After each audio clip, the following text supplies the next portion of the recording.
السلام علیکم ورحمۃ اللہ وبرکاتہ۔ الحمد للہ رب العالمین، والصلاة والسلام علی اشرف الانبیاء والمرسلین، وعلی آلہ واصحابہ اجمعین، اما بعد۔ اعوذ باللہ السمیع العلیم من الشیطان الرجیم، بسم اللہ الرحمن الرحیم۔ والعصر ان الانسان لفی خسر الا الذین آمنوا وعملوا الصالحات وتواصوا بالحق وتواصوا بالصبر۔ اور عصر کے وقت کی قسم ہے، بے شک انسان خسارے میں ہے، نقصان میں ہے، مگر وہ لوگ جو ایمان لائے اور نیک اعمال کرتے رہے اور حق کی اور صبر کی تلقین کرتے رہے۔ اس حقیقت سے انکار ممکن نہیں ہے کہ مومن انسان کا جو ایمان ہے وہ کبھی کم ہوتا ہے، کبھی زیادہ ہوتا ہے۔ خود صحابہ کرام رضوان اللہ علیہم اجمعین بیان کرتے ہیں کہ جب ہم رسول مکرم صلی اللہ علیہ وآلہ وسلم کی محفل مبارک میں ہوتے تھے تو ایمان میں اضافہ ہوتا تھا، جبکہ بیوی بچوں کے درمیان ہوتے تھے اس وقت ایمان کی وہ کیفیت نہیں ہوتی تھی جو کیفیت رسول مکرم صلی اللہ علیہ وآلہ وسلم کے پاس ہوا کرتی تھی۔ اس دنیا میں ایک مسلمان انسان کے لیے جو قیمتی دولت ہے وہ ایمان کی دولت ہے،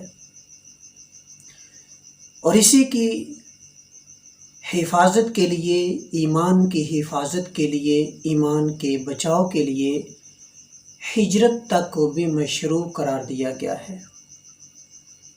یعنی اگر گھر بار، جائیداد، رشتہ داری، دوست و احباب، کاروبار، بیوی بچے، ان سب کا چھوڑنا پڑے تو چھوڑ دیا جائے، مگر ایمان کو نہ چھوڑا جائے۔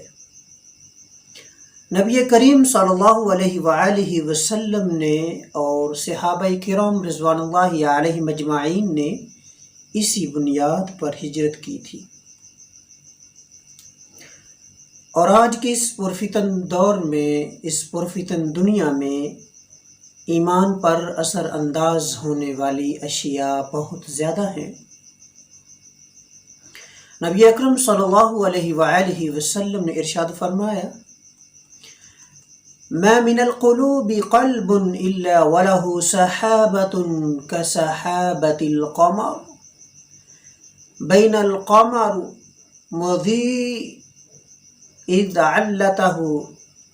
علته سحابة فأظلم إذ تجلت عنه فأضاء۔ رسول مکرم صلی اللہ علیہ وآلہ وسلم نے ارشاد فرمایا، جس طرح چاند کے سامنے بادل آ جاتا ہے اسی طرح ہر دل پر بھی ایک بادل سا آ جاتا ہے۔ آپ دیکھتے ہیں کہ چاند چمک رہا ہوتا ہے تو اچانک بادل کا ٹکڑا اس کے اوپر آ کر اسے تاریک کر دیتا ہے۔ جب وہ ٹکڑا ہٹ جاتا ہے تو چاند پھر سے روشن ہو جاتا ہے۔ اس حدیث مبارکہ میں نبی کائنات علیہ السلام نے گناہوں اور نافرمانیوں کی وجہ سے ایمان کے متاثر ہونے کو بڑی خوبصورت مثال کے ساتھ سمجھایا ہے کہ جیسے بادل چمکتے ہوئے چاند کے آگے آ کر اسے تاریک کر دیتے ہیں، اسی طرح اللہ کی نافرمانی اور شریعت سے روگردانی ایسا تاریک بادل ہے جو انسان کے دل کے نور ایمان کے سامنے آ کر اسے تاریک کر دیتا ہے، اور انسان وحشت و حیرانی میں رہ جاتا ہے، عبادت کا ذوق ختم ہو جاتا ہے، اللہ اور اس کے رسول سے محبت کم ہو جاتی ہے۔ پھر وہ توبہ کر لے اور جب وہ انسان پھر توبہ کر لے اور اپنے ایمان کو تازہ کرنے کے لیے اللہ کی طرف رجوع کر لے تو ایمان پھر سے روشن ہو جاتا ہے۔ نبی کائنات علیہ الصلاۃ والسلام نے ارشاد فرمایا، ان الایمان لا يخلق في جوف احدكم كما يخلق الثوب فاسألوا الله ان يجدد الايمان في قلوبكم۔ نبی مکرم صلی اللہ علیہ وآلہ وسلم نے ارشاد فرمایا، جس طرح کپڑا میلا کچیلا اور پرانا ہو کر کمزور ہو جاتا ہے، اسی طرح تم میں سے ہر ایک کے سینے میں ایمان بھی میلا اور کمزور ہو جاتا ہے۔ تم اللہ سے سوال کیا کرو کہ وہ تمہارے ایمان کو تمہارے دلوں میں نیا بنا کے رکھے، یعنی کہ تازہ رکھے۔ اللہ تعالیٰ سے دعا کیا کرو، دعا مانگا کرو، اللہ رب العزت سے التجا کیا کرو کہ وہ ہمارے ایمان کو تازہ رکھے، اس کی تجدید کرتا رہے۔ یعنی کہ جس طرح ماحول کے گرد و غبار سے کپڑے متاثر ہوتے ہیں، اسی طرح ماحول کی خرابیوں سے ایمان بھی متاثر ہوتا ہے۔ علامہ ابن قیم رحمۃ اللہ علیہ کے قصیدہ نونیہ کے ایک شارح ابن عیسیٰ نے اپنی شرح میں لکھا ہے کہ بعض اسلاف نے کہا ہے، من فقہ العبد ان یتعاہد ایمانہ وما ينقص منہ۔